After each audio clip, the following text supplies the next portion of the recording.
এবারের নির্বাচনে অত্যন্ত গুরুত্বের সঙ্গে দেয়া হচ্ছে পোস্টাল ব্যালটের উপর। এ নিয়ে বিস্তারিত আলাপ করতে এখন আমাদের সঙ্গে যোগ দিচ্ছেন সিনিয়র রিপোর্টার আনোয়ার হোসেন। আনোয়ার, এবার তো পোস্টাল ব্যালটকে একটি বাড়তি গুরুত্ব হিসেবে দেওয়া হচ্ছে আর কি। এখানে পোস্টাল ব্যালটে আসলে কত সংখ্যক মানুষ নিবন্ধন করেছে? কমল, আপনি জানেন যে পোস্টাল ভোট বিডি অ্যাপের মাধ্যমে গত বছরের 19 নভেম্বর থেকে এইসব ভোটারদের নিবন্ধন চালু হয় এবং এই নিবন্ধন শেষ হয়েছে এই চলতি মাসের 5 জানুয়ারি। এখন আপনি পরিসংখ্যানের দিকে যদি তাকাই, আমরা দেখব যে ত্রয়োদশ জাতীয় সংসদ নির্বাচন ও গণভোটে পোস্টাল ব্যালটে ভোট দিতে দেশ এবং দেশের বাইরে নিবন্ধন করেছে 15,33,000-এর কিছু বেশি ভোটার। এবং এর মধ্যে পুরুষ আমরা দেখতে পাচ্ছি যে 12,81,000-এর বেশ কিছু বেশি আছে, আর নারী আছে 2,52,000-এর বেশি।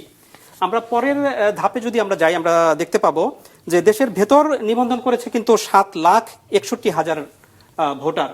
আচ্ছা। এবং প্রবাসী ভোটার আছে 7,72,000-এর মতো।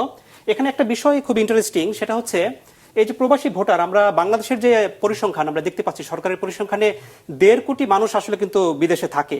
আর আমরা ভোটার দেখতে পাচ্ছি 7,72,000, খুবই কম। অর্থাৎ সংখ্যাটি খুবই কম। যদি অনুপাত করি বা পরিসংখ্যান দিক থেকে আমরা দেখি, মাত্র 5% ভোটার নিবন্ধন করেছেন, অধিকাংশই নিবন্ধন করেনি। অর্থাৎ যাই হোক, আমরা পরের ধাপে আমরা যদি দেখি যে প্রবাসীরা নিবন্ধন করেছে 123টি দেশ থেকে, এবং এর মধ্যে সৌদি আরব থেকে আসলে সবচেয়ে বেশি ভোটার নিবন্ধন হয়েছে 2,39,000 জনের মতো।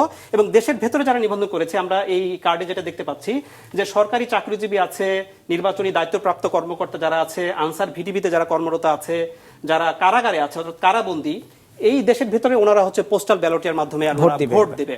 64 জেলার মধ্যে আমরা যদি পরিসংখ্যান হিসাব করে দেখি, কুমিল্লা জেলায় সর্বোচ্চ 1,12,090 জন ভোটার নিবন্ধিত হয়েছে এই 123টি দেশের মধ্যে। আচ্ছা। আর এবার আমরা আসন ভিত্তিক পরিসংখ্যানে যদি আমরা যাই, আমরা দেখতে পাবো যে আমাদের তো 300টার মতো আসন, এর মধ্যে 18টি আসন আছে যেখানে 10,000-এর বেশি ভোটার আসলে নিবন্ধন করেছেন। এবং এই আসনের মধ্যে চট্টগ্রাম বিভাগে আছে 17টা আসন, এবং একটি আসন হলো সিলেটের মধ্যে আছে। এবং এই বিষয়টা থেকে আমরা একটা জিনিস কিন্তু ক্লিয়ার হতে পারি যে এই যে 17টা আসন যেখানে 10,000-এর বেশি ভোটার নিবন্ধন হয়েছে, এই আসনগুলো কিন্তু মূল নির্বাচনের ভোটের জয় পরাজয়ে একটি বড় ভূমিকা রাখবে।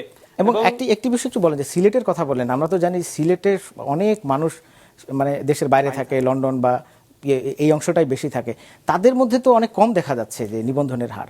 এটা আসলে আমরা দু একজন প্রবাসীর সাথে কথা বলেছি, তারা যেটা বলছেন যে অনেকে ব্যস্ততার কারণে, অনেকের আসলে আগ্রহ কম, যে কারণে আসলে ভোটের নিবন্ধন হয়নি। আমি আপনাকে শুরুতেই যেটা বলেছি, মাত্র 5% নিবন্ধন হয়েছেন। এবং দেখতে পাচ্ছি যে আমরা এখানে চট্টগ্রাম বিভাগের সংখ্যাটাই বেশি আসে। চট্টগ্রাম বিভাগের সংখ্যাটাই বেশি। যেমন দেখুন, ফেনী, কুমিল্লা, নোয়াখালী, চাঁদপুর, কক্সবাজার, লক্ষ্মীপুর, চট্টগ্রাম, এখানকার বেশ কিছু এই জেলাগুলোর বেশ কিছু আসনে কিন্তু 10,000-এর বেশি ভোটার নিবন্ধন করেছে। অর্থাৎ এই আসনগুলো কিন্তু একটি গুরুত্বপূর্ণ ভূমিকা পালন করবে মূল ভোটের জয় পরাজয় নির্ধারণের ক্ষেত্রে।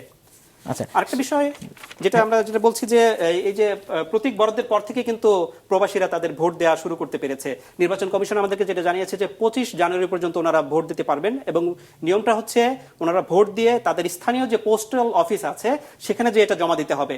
এবং আমাদের বাংলাদেশে 12ই ফেব্রুয়ারি যে ভোট, সেই ভোটের দিন বিকেল 4:30টার মধ্যে কিন্তু এই পোস্টাল ব্যালটের ভোটগুলো আসতে হবে, তা না হলে কিন্তু ভোটগুলো বাতিল বলে গণ্য হবে।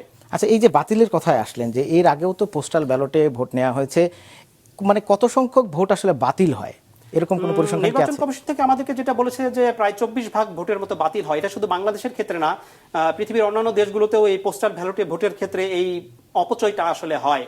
তো আমরা যেটা দেখেছি যে অন্যান্য বছরগুলোতে, অর্থাৎ অন্যান্য নির্বাচনগুলোতে বিচ্ছিন্নভাবে প্রবাসীরা ভোট দিতেন, এবার কিন্তু সমন্বিতভাবে ভোট দিচ্ছেন। অর্থাৎ সেক্ষেত্রে এবার প্রবাসী ভোটারের সংখ্যা কিন্তু বেড়েছে, অর্থাৎ সেক্ষেত্রে বাতিল হওয়ার সংখ্যাটাও হয়তো কমতে পারে, যেহেতু সরকারের ব্যবস্থাপনাটা এবার খুবই ভালো। আশা করছি যে সেই ব্যবস্থাপনায় পোস্টাল ভোট যে ব্যবস্থাপনাটা করছে সেখানে একটা প্রভাব আমরা দেখতে পারবো আর কি। আনোয়ার, আপনাকে অসংখ্য ধন্যবাদ আমাদের সঙ্গে যুক্ত হওয়ার জন্য।